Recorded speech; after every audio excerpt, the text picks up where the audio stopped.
ક્યારે આથમતા સૂર્યને જોયો છે? સાંજ પડે, ધીમે ધીમે આથમતો જાય અને આપણને લાગે કે બસ આજનો દિવસ પૂરો.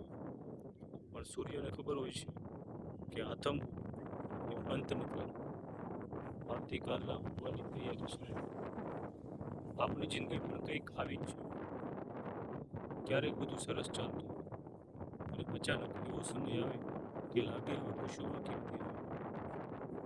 કોઈ પણ તક હાથમાંથી નીકળી જાય, કોઈ માણસ દૂર થઈ જાય, કોઈ કામમાં નિષ્ફળતા મળે કે પછી મહેનત કર્યા પછી પણ પરિણામ ના મળે, ત્યારે આપણને લાગે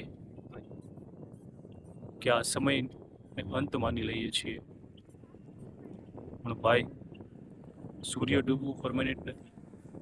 એ બસ થોડા સમય માટે આપણી નજરથી દૂર થાય છે અને પછી ફરી એ જ સૂર્ય એક નવી સવાર લઈને પાછો આવે છે. એટલે જીવનમાં જ્યારે ખરાબ સમય આવે ને, ત્યારે એક વાત યાદ રાખજો: દિવસ ગમે તેટલો આથમે, સવારને કોઈ રોકી શકતું નથી. આપણે પણ એવું જ કરવું છે. આજે હારી ગયા છો, કોઈ વાંધો નહીં. આજે લોકો તમને નથી ઓળખતા, કોઈ વાંધો નહીં. આજે તમારી મહેનતનું પરિણામ નથી મળ્યું, એ પણ કોઈ વાંધો નહીં. કારણ કે તમારી આજની પરિસ્થિતિ તમારી આખી જિંદગીની ઓળખ નથી.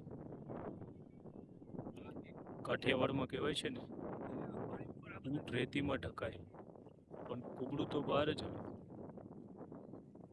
એમ તમારી અંદર જો હિંમત જીવતી હોય તો સમય ગમે તેટલો ખરાબ હોય, તમારો વારો આવવાનો જ છે. એટલે આજે સૂર્યાસ્ત જુઓ ત્યારે દુઃખી ન થશો. પોતાને એક જ વાત કહેજો: આ પણ પસાર થઈ જશે અને મારી નવી સવાર ચોક્કસ આવશે. કારણ કે ડૂબતો સૂર્ય આપણને અંત નથી શીખવતો, એ આપણને શીખવે છે કે દરેક અંધકારની પાછળ એક નવી સવાર બીજ હોય છે.